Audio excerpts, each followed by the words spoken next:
Excellent. I think we have good amount of participants, so I can just start. Today, I'm going to talk about few interesting topics, and today is our last session of this series. So let's jump into the topics. The first thing, system design from a data engineer's perspective. Why do we need to learn about this part? Because software engineering and data engineering is not exactly same. And nowadays, I can see a lot of people moving from software engineering to data engineering. When they move from one domain to another domain, they need to know the differences, how to design a system, what are the challenges there as a data engineer, and how to design a system that actually helps to make a robust data pipeline or other things. So first we need to know actually what is data engineer. Like, is it like same as software engineer or something else? So if you look at the LinkedIn or any other job board, you can see there are a lot of roles there, like data scientist, BI developer, report developer, and business analyst. And everyone works with data. And if you look at the job responsibilities, and if you uh, look at the skills, most of them requires like Python. You need to know SQL. You need to know how to arrange the data. You need to find out patterns from the data. So it is difficult to understand actually which one is data engineer, which one is data scientist, and which one is report developer. So there are like few basic things I would like to discuss. Data scientists are those people who actually take the data and train the models and come up with uh, a machine learning model that can generate content, or they can actually find out patterns from the image, all kinds of AI related stuff they do um, according to their models or algorithms. So they are the data scientists. BI developer, on the other hand, is when you BI means like business intelligence developer. When you actually try to build a report or anything like Tableau and other things, you need to get the data. You need to collect the data from different places and make a query so that it runs every day and gets the data to the user. So these kind of things are done by BI developer and report developer. Both are kind of same. When we define like BI developer, normally mm, they have like more responsibilities. Report developers has a bit lesser responsibility because their job is to make the report nicer, easier for the users. Like business user may not understand if the data is in just a table. The report developer figure out that what is the best way I can support. And business analyst actually not the domain of data team. Sometimes they are in the data team, but not exactly. Business analyst is someone who find out business from the data. Suppose uh, when we check the call record, and if we find that okay, from 8 p.m. to 9 p.m., uh, we can see the most of the people are using our network. Then we know that we need to make sure that this time we need to keep the network on for sure. So these are the pattern finders are the business analyst. So who is among these roles are data engineer? Most of the cases, BI developers become data engineers. Sometimes in some companies, data scientists also do the engineering job. But report developer and business analyst is totally separate. But if you look at a better company who knows about the data and who normally works with data more, there are actually three roles: data scientists, data engineers, and report developer. So if we need to know that who are the data engineers, engineers are professionals responsible for designing, building, and maintaining the infrastructure. You need to you need to notice this part, like infrastructure is not like only collecting the data. You need to build an infrastructure. So data engineers responsibility is building the infrastructure so that system that enable organizations to collect, store, and process data. So data engineers remains behind the scene who provides the data to data scientists, business users, business analysts, everyone. So if you want to take this role, what are the things you need to focus on? First thing, you need to focus on data pipeline development. You need to find out that how to automate the flow of data from various sources to storage system. Then you also need to know that what is data integration, how to get data from different formats, and how to unify those. Then your job is also optimization, ensuring systems are performant, scalable, and cost effective. So you need to know which tool you are going to use and when you need to scale it up. And final one is governance, that maintaining the data quality, security, and compliance standards. Is data engineers job. Data scientists will not find out whether you are breaking any rules or not. Like GDPR rules, you need to delete those data if the user is not a user anymore to your system. So these kind of things are part of data engineer's job. So suppose you are a data engineer, you need to work with data scientists, report developers, and other stakeholders. So what will be actually your job, like day-to-day job or normal flow? So normal flow is you need to get the data from different sources. So what can be the sources? It can be flat file. Suppose you have a logging system where it logs every request and put it into a log file. So that can be a source. You can keep it in, you can consider like CSV as a data source as well. These are the like file type, flat file data source. Apart from that, there are a lot of databases. Like when you build an application, there will be databases. So different services may have different databases. So you need to know that these are the sources of the sources of the data. And there can be APIs that you need to request those API time to time to get data. These are the sources, and these are the destinations. Destinations means like where it will store the data. One of the example can be data lake. If you want to dump all the data from all the sources, this is the place. Data lake can be uh, S3. AWS S3 can be a data lake. Um, Microsoft already has a data lake service, and you can also think Redshift as a data lake. Google BigQuery can be a data lake where you can dump all kinds of data. They have like columnar way of uh, querying the data very fast from large amount of data. And there are data warehouse.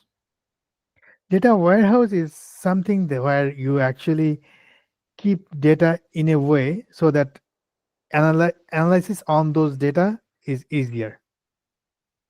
If you heard about two terms, one is OLTP and OLAP. These are two ways of designing a database. So data warehouse is OLAP. That means it doesn't do the normalization.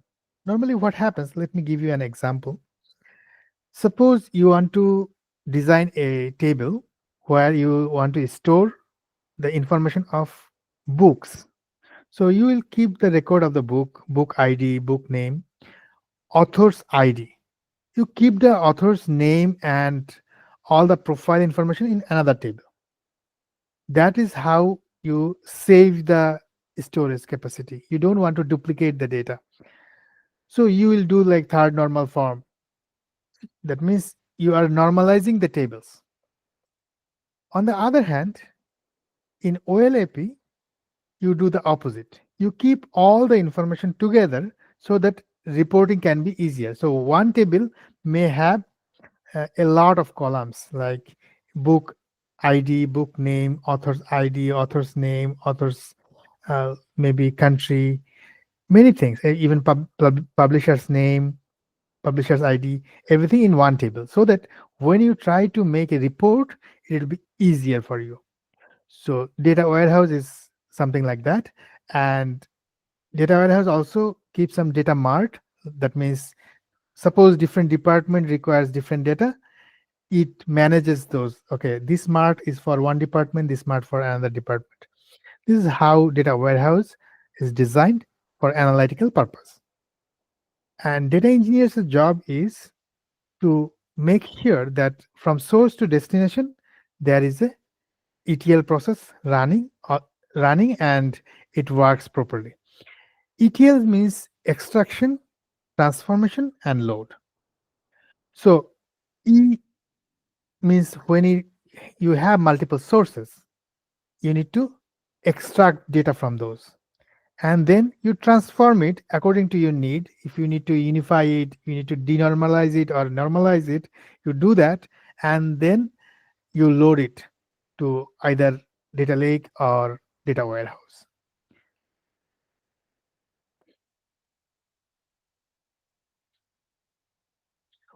Okay, OLAP and OLTP, online transactional process and online analytical process.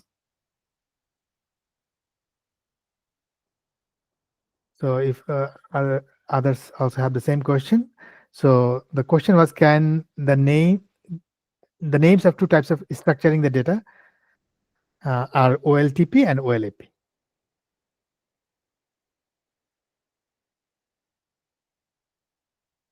Okay, so we have gone through this part, that this is the high level. Probably there will be more advanced things, but this is the high level of work when you get the data.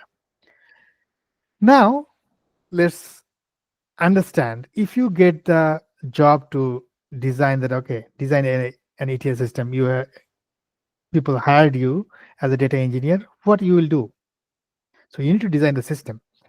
So you need to first clarify, like software engineering part as well. When you system design, you need to clarify. So here you need to clarify. First question you need to ask, that what are the data sources? Whether it is a database or there are multiple databases. Is there any fat files, APIs? So where they keep the fat files? Probably in FTPs. So where the credential will be? This kind of things you need to ask. Second one is frequency of data movement, which normally as a software system designer, we don't think about that. But we think very little about that. But here, data movement is the main part. So you need to exactly know that how often should the data be processed? Is it a daily, weekly, monthly, or real time, or hourly? And why monthly? Why not daily? All of those things you need to ask. And then you need to advocate which one is the best. Then comes up with the volume of data. So you need to ask that how many tables are involved. Normally, there are like hundreds of tables are involved or thousands of tables are involved. So you need to understand that how many tables are there and how many rows are in that table. You also need to know about the size of the data. That means rows per table or gigabyte wise. You need to understand how big the data will be, so that you can scale up accordingly. You cannot use like every resources. Like if you just scale up and it is not being used, that means you are designing an expensive ETL, which is not expected. People expect you to come up with a frugal way where you will design something that will be optimized. And also, you need to ask this question: is this part of migration effort, or you are building the new ETL system? Because many times, user or like whoever hire you will ask you that, okay, you need to design a new ETL system, but you need to know that what was the previous way. Someone developed something because they have some brainstorming earlier. So you need to get those ideas as well. What are the reasoning behind those ETLs, and how you are going to change those? If you want to replace those, how you are going to replace those? So you need to ask these questions. So if it is migrating, then you need to find out the existing ETL process or tools in place. So these are the questions you must ask if you are going to design an ETL system. Okay, now I'm going to show you a practical use case, like normally what happens. Uh, as we know, the data sources come in many ways. And if we want to get the data, we can call it ingestion. ETL actually do the extraction, transform, load, but nowadays there are a lot of varieties of sources. So you need to have a dedicated service for ingestion. So there are a lot of tools that you can use to get the data, just getting the data. It doesn't do anything. This process is called just ingestion. It will take the data. It will not transfer or do anything. When it gets the data, log it and keep it in a temporary database or temporary storage, any storage. Then it sends it to the processing part. So processing part needs to know that, okay, what I supposed to do with this data, whether I need to directly send it to data lake or keep it to somewhere or aggregate it. Normally what happens that we need to aggregate it, like come up with the groupings and categorization. Everything is done, then we store it. If the format is okay, if format is wrong, then it should send a message that there are wrong data there. Then it sends the data to two places, normally like either data lake or data warehouse. We may think that probably this is the last step for data engineers, but actually no. Your responsibility is to send this data to the BI developer. So BI developer, if they use Power BI, so you need to make sure that they can get the data from data lake or data warehouse. Same thing for data scientists as well. Scientists also need the data so that they can train the model. In order to help them, you also need a pipeline where you send the data to train the model. It can be from the data warehouse or data lake. So it depends on like how much budget you have and how much requirement you have. So this is the like ideal flow from A to B, but there are some cases when actually this flow is not enough. That means, suppose a telecom company has salespeople. They need to sell mobile phone with packages. So there are like two services. One is transaction of those mobile devices, and another service is for calculating the incentive of the salesperson. So we can understand from here that transaction need to be done first, then we can calculate sales incentives. So that means that there are dependencies. There are a lot of dependencies in real life. So you cannot just start any batch process and finally calculate those things. You need to maintain the dependencies. You need to schedule those. So in order to scheduling and maintaining the dependency, you can use different tools. There is Airflow. Airflow is one of the tools that you can do this kind of orchestration. You can schedule that. Okay, first you need to do batch one, then batch two or batch three, and what services will start first and what services will start last. Everything you can define in Airflow. When you have all those data, then here comes the data governance part. So data governance is something that will collect all the metadata.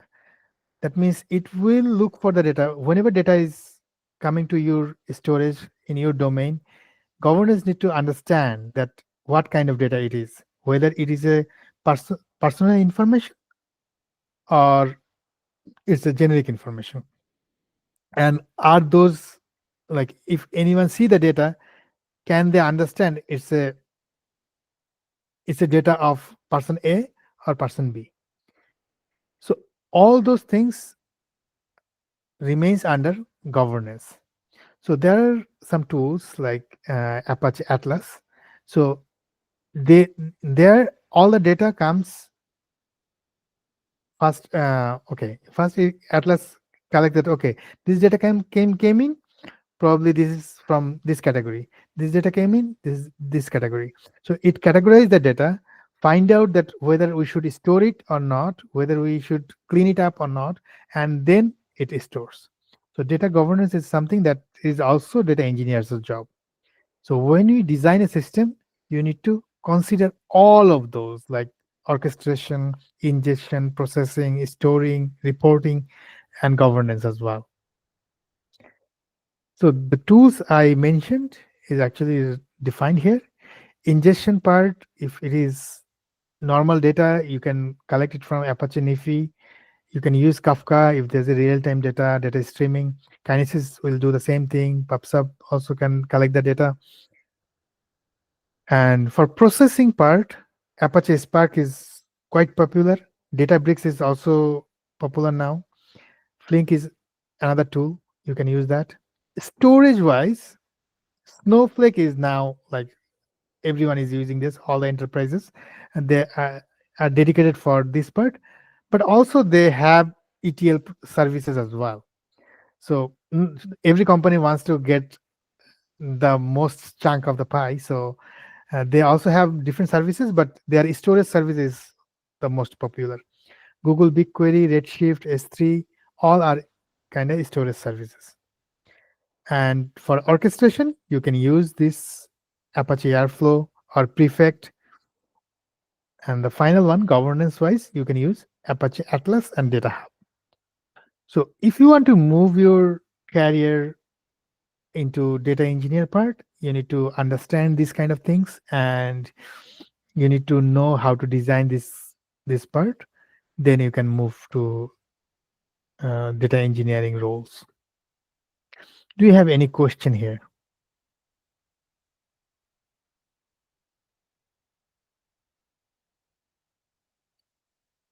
Let me just check. You can ask later as well. This is the part of data engineering where you need to learn this kind of tools to become a data engineer. And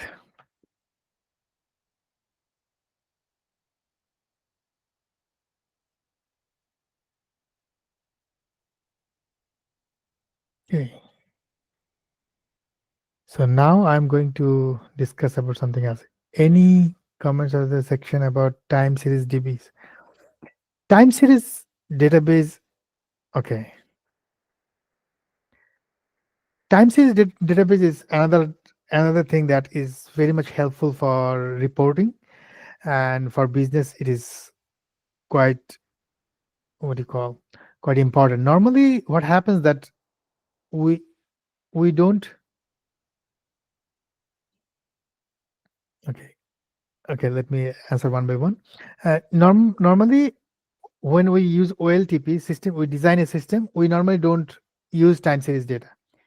But when we want to have the time series data like stock or historical data we want to get from crypto or um, like gold's price, then we need time series data.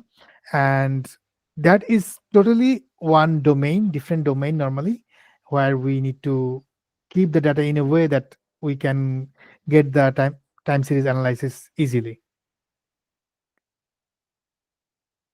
And I forgot the name of the time series DB, but uh, yeah, so it has like particular domains when you need this kind of data sources or data storage. Okay, is it InfluxDB or? All right, InfluxDB is one of them.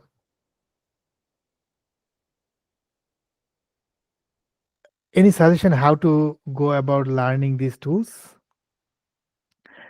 Every okay, so data engineers, there are some roadmaps. I can give you some roadmap of a data engineer.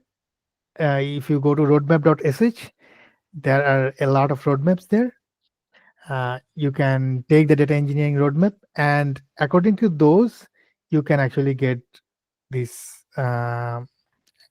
According to those roadmaps, you can start learning. But when you learn, you need to get the official documentation first, because it changes a lot. Whenever you try to learn from some YouTube video and other things, if it is like 2 years or 3 years old, most of the cases the tools already changed, evolved. So those learning doesn't actually help much. So always try to read from official documentation of those. I just put roadmap.sh. So this is a site where you can find all kinds of roadmaps.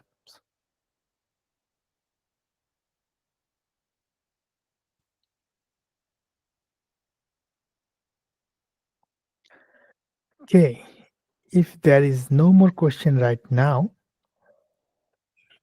let me go to the next slide. And this topic is actually very important. Whether you know a lot of system design and you designed a lot of systems, still you need to know how to answer system design interview questions. Many seasoned system designer failed in system design interview question because there are constraints. You need to design a system in 45 minutes, and 45 minutes is not good enough. If you ask any system designer whether they can design a system in 45 minutes or not, whatever they design in like in 45 minutes is normally crap. So normally weeks they spend on designing a system, different edge cases. So how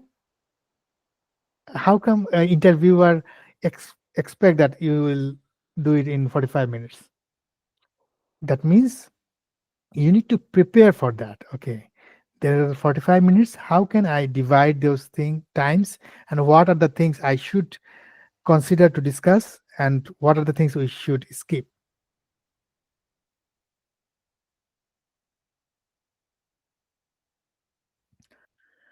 So these interviews evaluate your ability to design an architecture to solve complex problems in a real world settings. Real world settings means you have someone in front of you talking with you. So you need to talk as a consultant that, okay, I think this is the way. I need to understand more about your system. What is the problem? So that is the real world setting. You need to ask, talk, and then design. And in system design interview, they just don't do only design interview.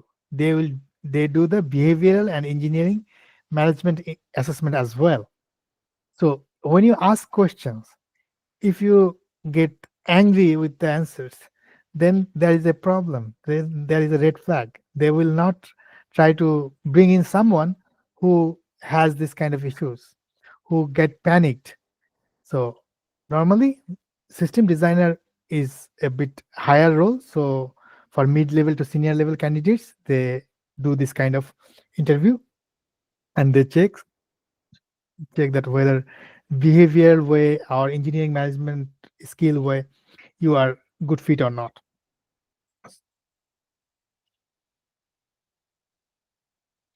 So what interviewers are looking for normally?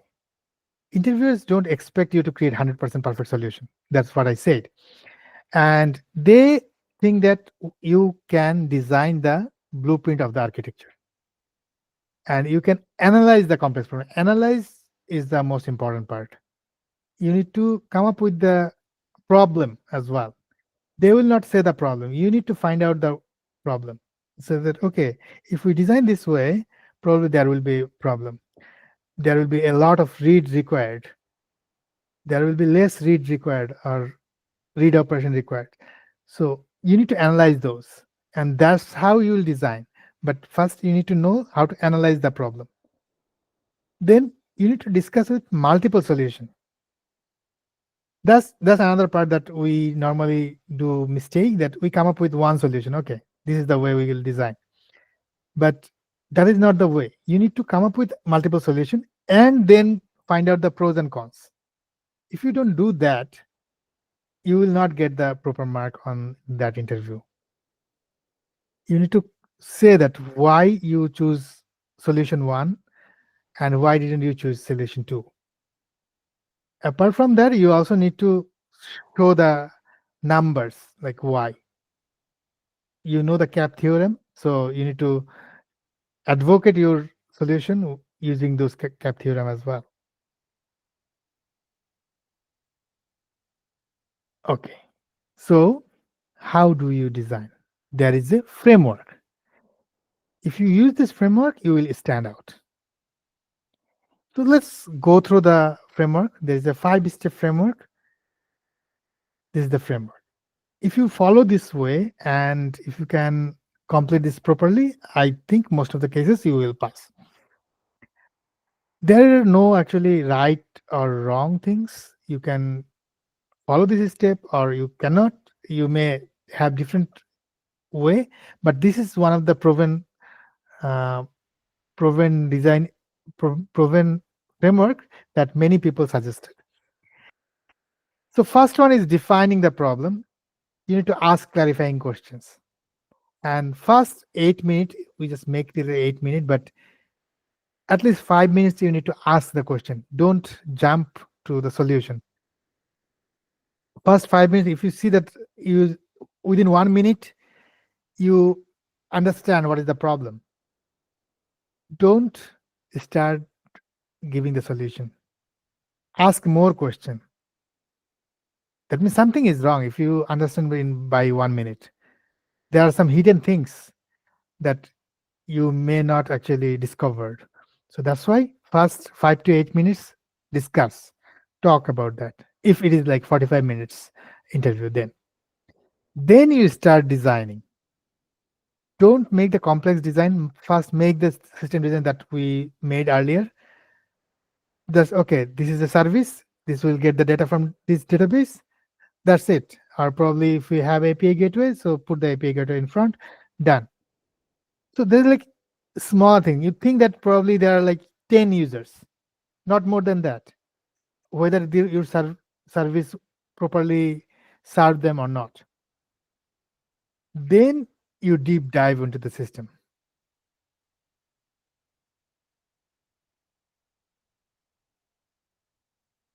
I think one question is there. What is being the last session? Is there a community link like Discord server?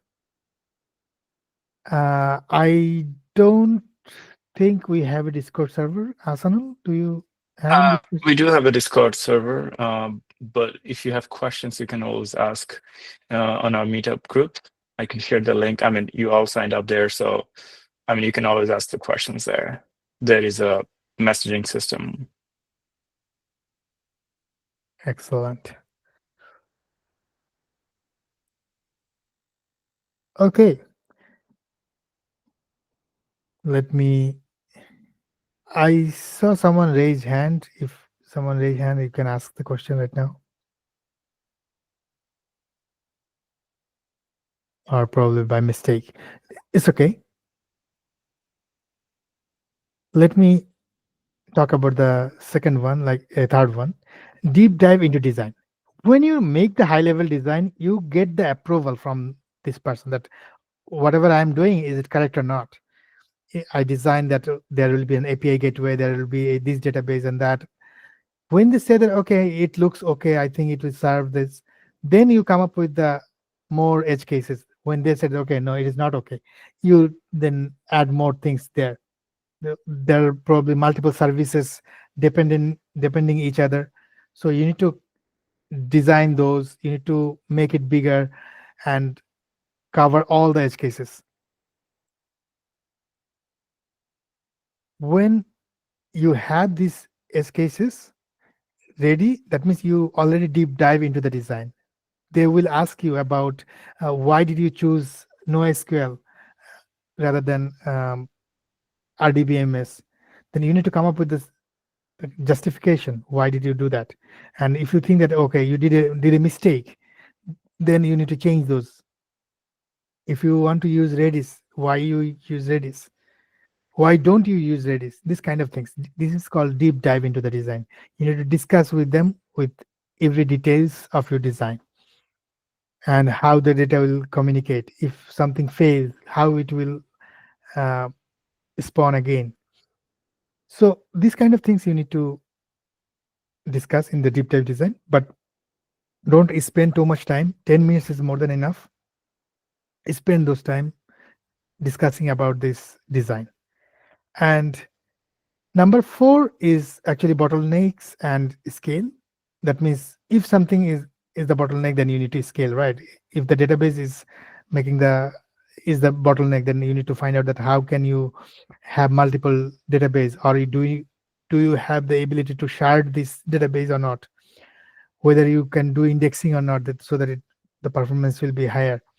So these kind of things you need to come up with, like step 4 in 10 minutes. When you discuss about that, and probably your discussion will go long, you can discuss about scaling multiple times or multiple levels.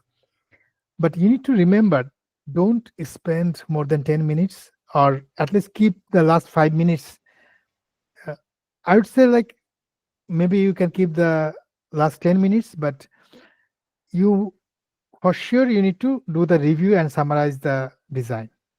If you don't summarize those part, if you close your interview abruptly, you will get very less mark. So that's why, in order to score a bit higher, you need to remember your your timings. Whenever you see that there are like only 10 minutes left, then you need to proactively say that, okay, I think we have 10 minutes left, so let me review and summarize the design so that we can be on the same page. When you proactively say that, then they will understand that your time management skill is also good. That's what I mentioned in the engineering management skill you need to have. So that time you need to summarize those. Summarize means like entire flow. You don't go in deep, just say say one line per step. Okay, we need to have one caching, we need to have CDN, we need to have Redis, whatever you need to have. You just say that these are the things that you have and why we have this. In every steps, not more than 2 lines. One line is good enough. If you can summarize this nicely, I think that's the expected outcome from interviewer. Any question about system design? I think there are a few questions. First question is, so I can get the recording of the first 2 sessions by asking for them on meetup.com. I think you can, and we also broadcast the email, and recording is already uploaded, last 2 sessions probably.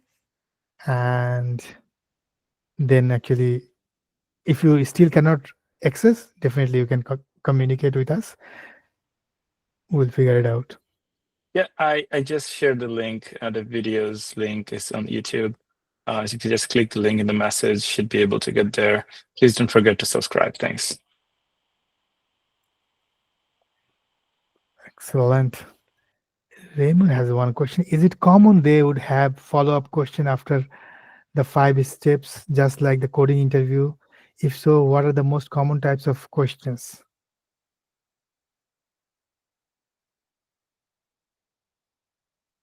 Oh, that's a good question. Follow-up question, definitely they will come up with a follow-up question if they have enough time. If you summarize this part, they will figure out that whether you did similar kind of design or not. They will ask you if they don't understand that by your discussion, they will ask that whether you have designed similar cases or not. If not, what you have designed, whether you got something like pushback from your seniors or not, or someone else, and what you did that time, how did you change the design. This kind of questions comes up.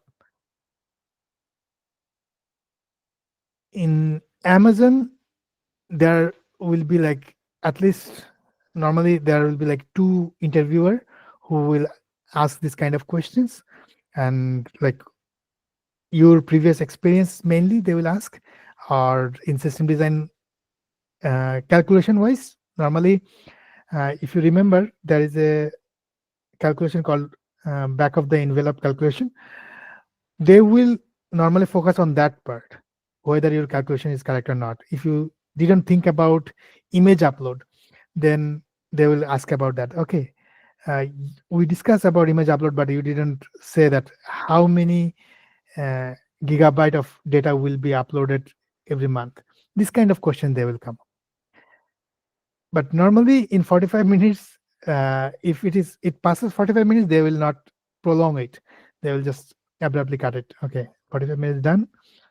That's your time, and we'll move forward.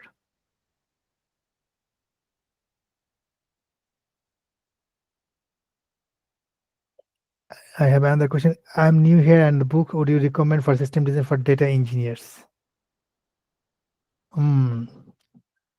For data engineers, I'm not very much familiar with the books, so I cannot tell you that. But for system design, I can actually give some books. I will share with you guys in a few minutes. But for data engineers, I will let you know actually later. I cannot actually recommend on the top of my head right now. Turkey, I just wanted to share that I am a big fan of the book. It's volume 1. I think there's volume 2 as well. I'll just share my video, and I mean, if you can see my screen. Do you see my video? I'm just holding my book. Is System it design introduction, mirroring? this one. Yes, Yeah, exactly. So this is a very good book. I personally love it. You might want to give it a shot. Thanks. exactly. We didn't discuss, but actually in my slide I mentioned this book's name, Alex. So I will share it in next slides. I'll share the link as well in the chat in case someone finds it useful. Thanks. Nice.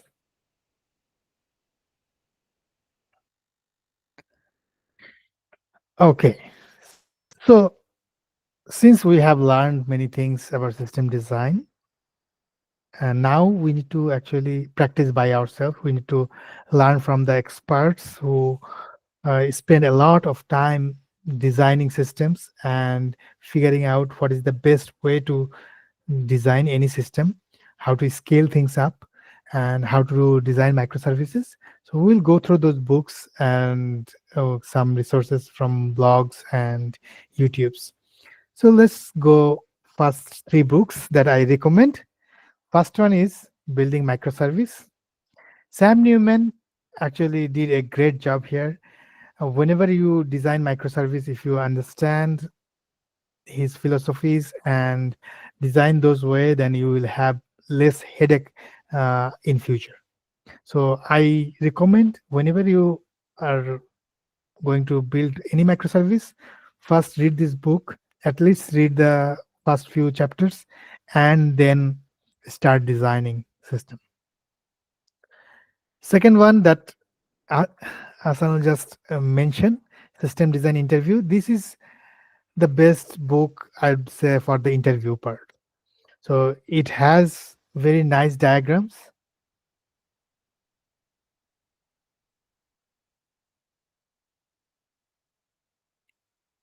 Okay, there's a good question here. How much an overlap is there between content discussed in data engineer versus regular system design interviews? I actually discussed about regular system design interviews. I didn't discuss about the data engineering because data engineering interviews are totally different. The questions, the expectation is totally different.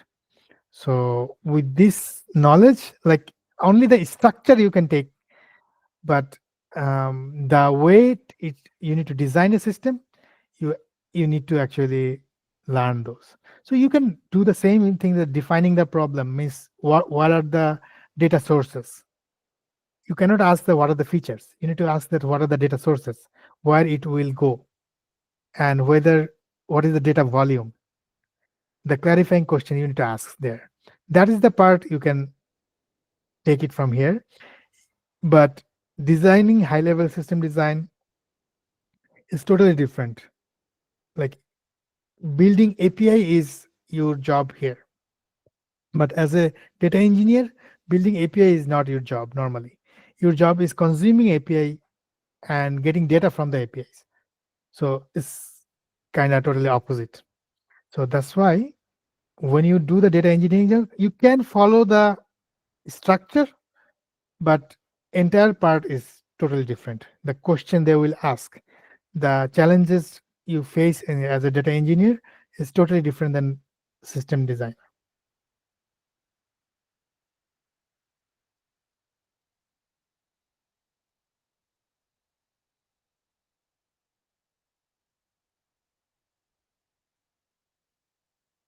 Okay. So we were in the system design interview book. This book, I would say that take a peek on this book. If you this is something you must have, this kind of books when you think that you need to do the system design interview in some companies. Then definitely you need to have this book. You understand a lot of things from this book. And last one, the book I recommend, it is The Art of Scalability. These two person is actually wrote it very nicely, all the aspects of scalability. So how to design a scalable web architecture, processes, and in the enterprise level. So everything you can actually get from this book. If you have time, buy this book and read this book. Now, we all know that it is difficult for nowadays to read books. So we prefer learning from tutorials, courses. So my favorite courses are here. There are a lot of good courses out there. What I actually prefer that I mention here. So it's my personal choice. So let me just give you a look here. Booking the system design interview is actually for. Let me just share this page, share this tab. So this is something actually quite cheap, but it has a good quality content. If you just take a look at these parts, you will understand that how to do caching, indexing, proxies, when to do that. Everything actually is given here. So if you like, you can actually first you need to go through this video. If you like those, then you can buy. By the way, we are not affiliated with this part. I will share these slides, so all the links will be there. So I think all the links will be there, so you can just take it. And also I can copy here.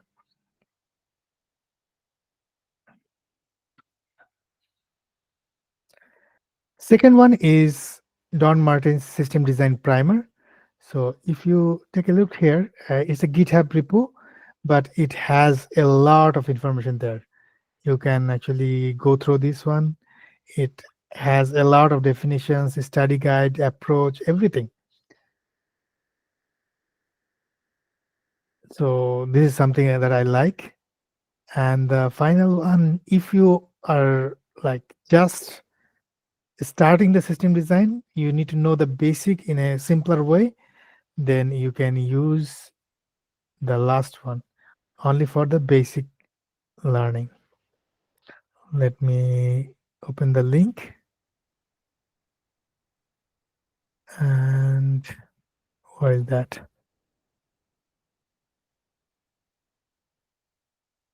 Why it is not showing up?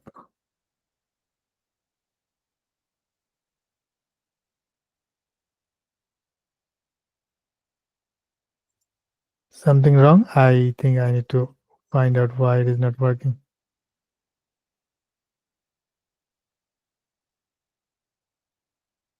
Okay, so I will share with the link. So there is a basic YouTube series. You can just take a look at that. It is very easy.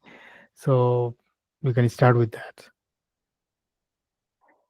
There are three newsletters I subscribe and I find it very much helpful. So one is systemdesign.one newsletter, another is systemarchitect.io, and another one is highscalability.com. So if you subscribe those things, they regularly upload their new articles, and you can get the new trend or learn from their experiences as well.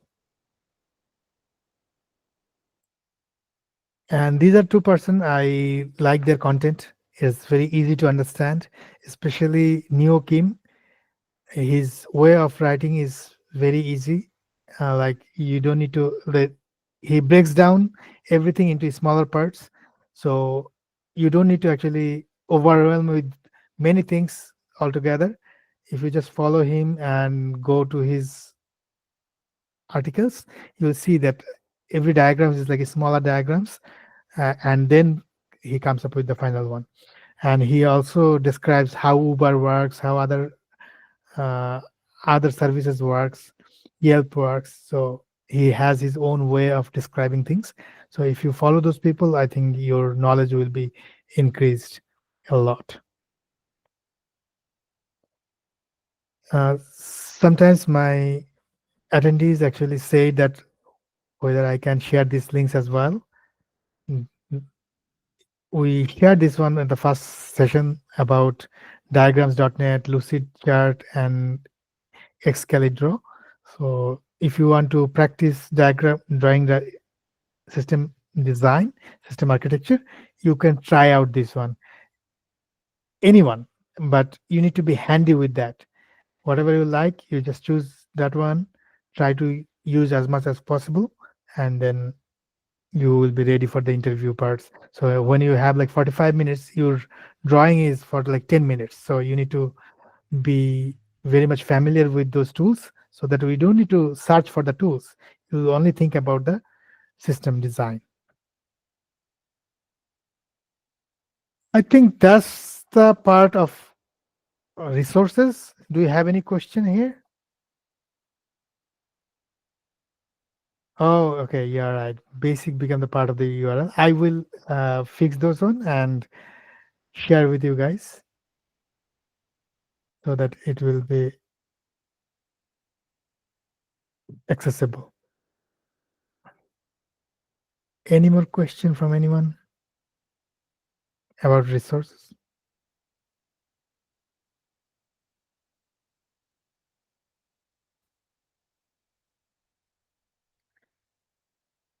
Okay, if not, then I am going to share with you about my upcoming course.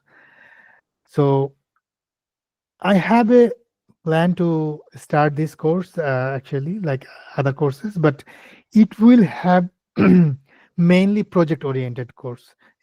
Less of talking, more of doing things. That means, suppose we want to build a system you need to code in Next.js. You need to understand Material UI as a front end. You need to know Figma. So I will show you how to use those. What is the basic way to do that? You will have your own Git repository where you can upload these parts, and how to get information from Figma, how to like explore those, and when you design the front end, how it works. And then I will work with backend API design, authentication as well, and how authentication can actually work in entire flow. Then whether you will choose RDBMS or NoSQL, why did you choose it? And then we will choose that one, and we'll do the SQL, and then we see that okay, how it works. Also, suppose you don't want to use the backend. From the front end, you cannot directly access the database. And what are the options you have? Like MongoDB has a feature that if you call the REST API with your access code, you can actually insert data. You can get data as well. So these kind of things I will share. I will also share with like how to do hosting and deployment. You will do it by yourself. I will just show you, and then you will do it we'll do it together. We also show that how to broadcast an event. As we discussed that when we have like any information like tournament management, the scorer or umpire updates the information that okay, this tennis player got 13, another player got 1. So a spectator is at home. How he will get this information without refreshing the browser?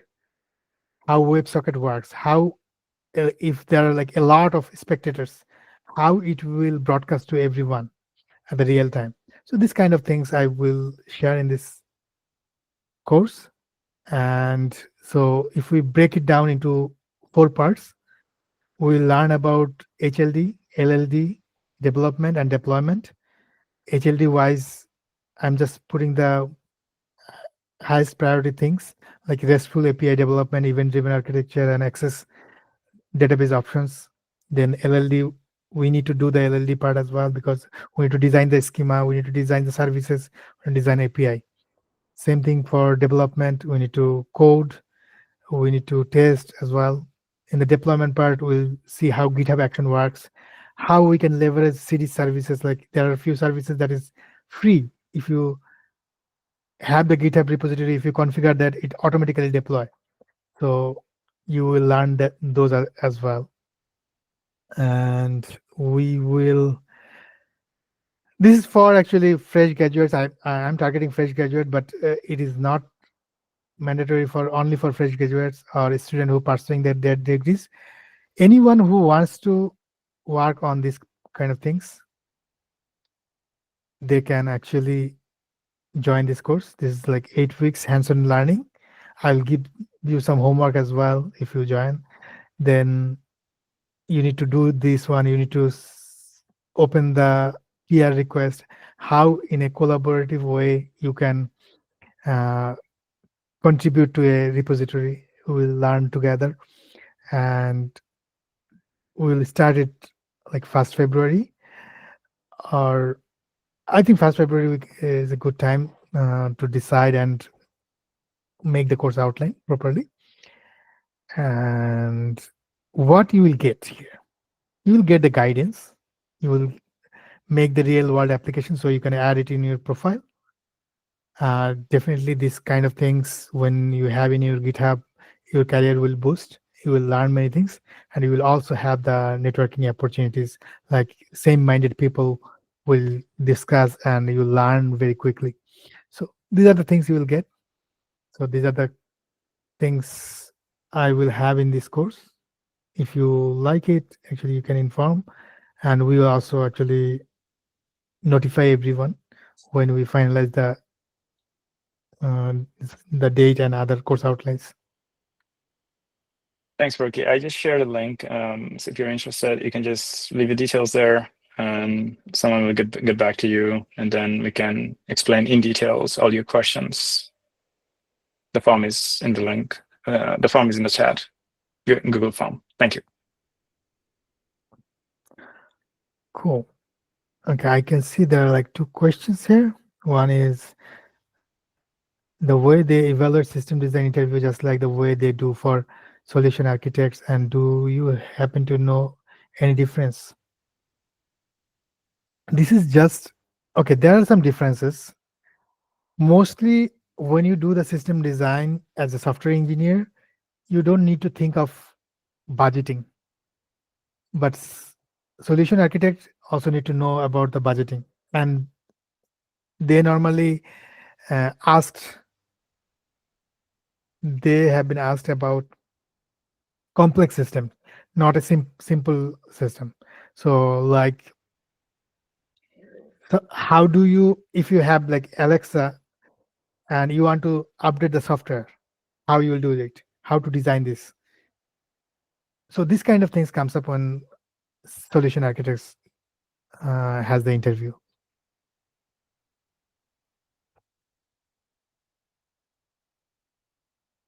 And There is another question, Rocky. Yeah. Any plans for a course for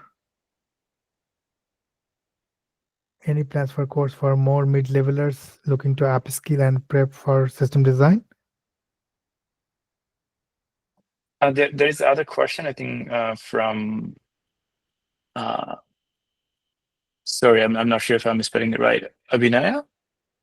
So it's about the price. So we keep in Raptor Coder, we keep the price pretty low, super low. So it's approximately $500 for the entire course. However, if you're a student and if you're not earning, this is something that you're taking because you want to get a job or you want to boost your profile, and so that you get a job, and if in this kind of circumstances, we offer 25% discount. So yeah, it's 500 for people who are earning, and if you're a student, then you get a 25% discount on top. Thanks. Okay, and the other question is, like, if you plan to create a mid-level course as well. System design is something that I'm passionate about, and I always try to have more courses on that. I didn't have any solid plan for that, but I will make an outline definitely, and I will let you know. So do you consider this very course that we are talking about here is more of a beginner friendly course, and then the mid-level one will be more advanced, and is that okay? This course, the focus of this course is end-to-end development, so not only system design.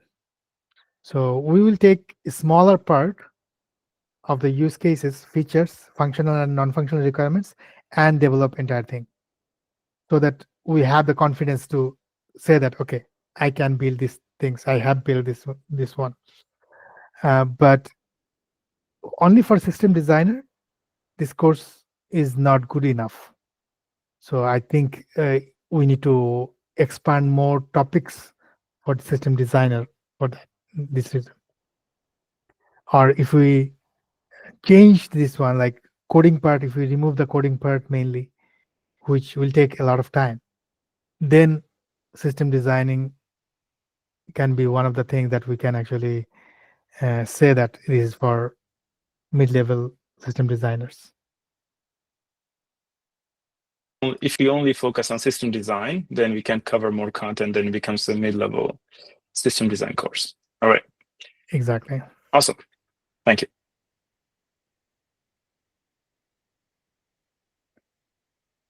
Any more questions from anyone?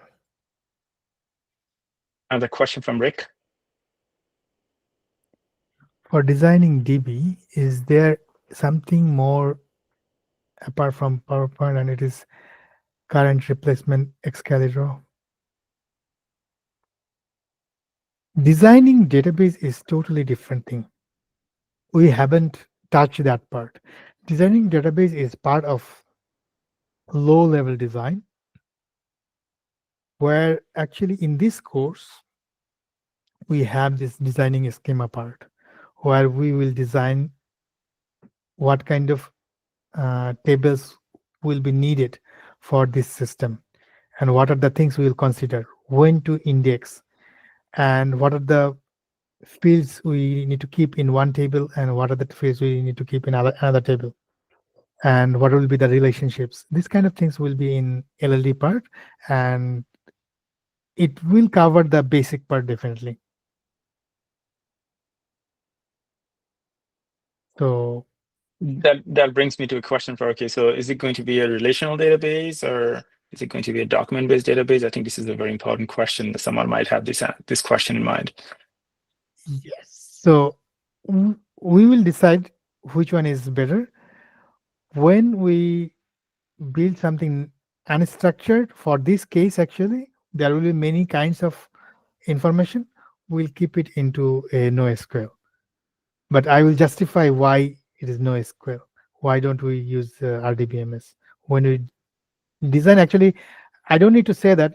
Whoever designed this part, they will say that which one is best, and then we'll decide. Then we will develop and set up those database. So it depends on the kind of problem that we're dealing with. So if it requires the relational database, we'll choose the relational database. Otherwise, it's going to be a document base, hopefully. Okay. And there can be like multiple databases as well, because if the services are independent, so data storage should be also independent.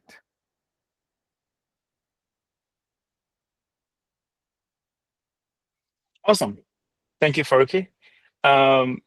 I know we're probably at the end of this course. This was the 3-week session from Faruqi. Thank you so much for doing that. I think we all learned a lot. I personally learned a lot. Oh, there's another question from Rick. Okay, so I also mean specifically for the cases when we need to, after importing raw data sources from CSV to JSON, like to MongoDB or DBMS, and for how do we denote, for the sake of having single source of truth, that we are storing the raw data still as a big backup, but how do we denote that we are storing on the raw file 01 the data from this partition char A or key B are storing this.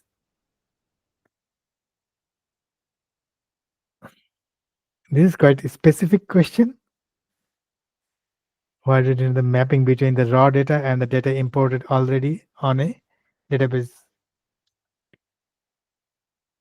It depends, like which one you will keep it as a source of truth. So in one case, when we have the FTP setup, our third party sends the CSV and some XML files. So that is the source of truth they have sent. And then from there, if we cannot get data in our end, we have another source of truth that, okay, we have loaded all the data in our database. It doesn't matter about NoSQL or SQL. It matters about that where do we put. So in this CSV, FTP, what they sent, that is the source of truth. But in real world, when you have multiple sources, you keep it into your data lake normally as a source of truth that, okay, I have got this data, I keep it in data source. And then we duplicate those data or we copy those data and put it into data warehouse according to our choice. And then we process those thereby. But oh, let me understand that. I mean, why do we denote that mapping between the raw data and data imported already on a database management systems? We can have another map field as well. It depends on like how much data you are dealing with, uh, or you can just keep it in your data sources that, okay, I have this database and I keep a field there that will denote that, okay, came from batch 1 or this came from batch 2.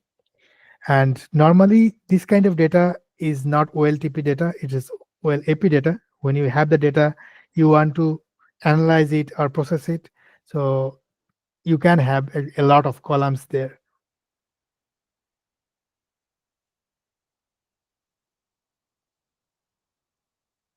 I'm not sure whether I answered you properly or not, but what I understood, I just answered in that way.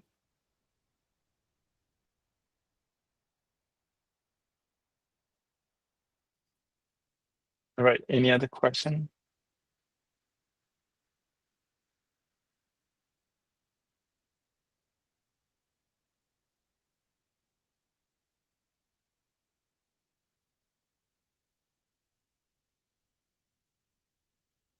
First of all, Excalidraw is a drawing platform like draw.io and other parts. It has nothing to do with doing the thing. It is just drawing the design that, okay, I will draw here.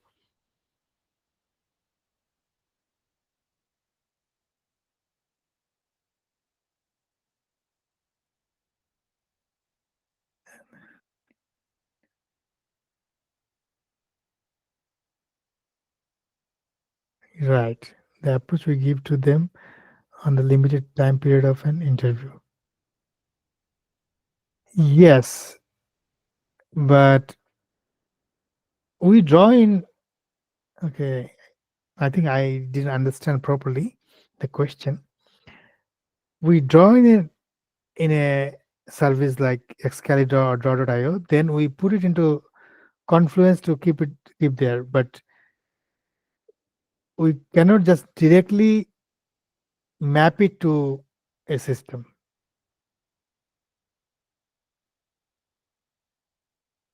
We need to map it in other system. We need to make those diagram in AWS. I forgot the name, some cloud something. So then it actually be like integrated something that you can visualize also. The Excalibur is just a diagramming tool. Kirk, would you be able to share maybe once you remember the names, maybe share with Rick Sure. all those tools, and then I think that would just answer the question to the point. Okay, sure. I will. Rick, if you leave your email address, please maybe just message me. I'll send that to you once Sarki send it to me. Then I can just forward that to you.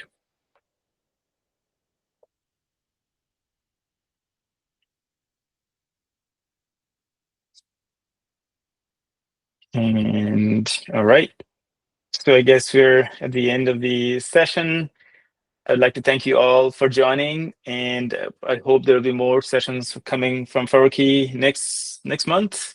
And we have New Year in between, so Happy New Year, everyone! I definitely would like to tell you and give you good news that we're thinking about starting starting free online courses on DevOps, introductory courses on DevOps. So if you're interested, please join those sessions, and we'll be creating those events on Meetup as well. So looking forward to seeing you all on those sessions as well. Thank you so much, and you all have a very happy New Year.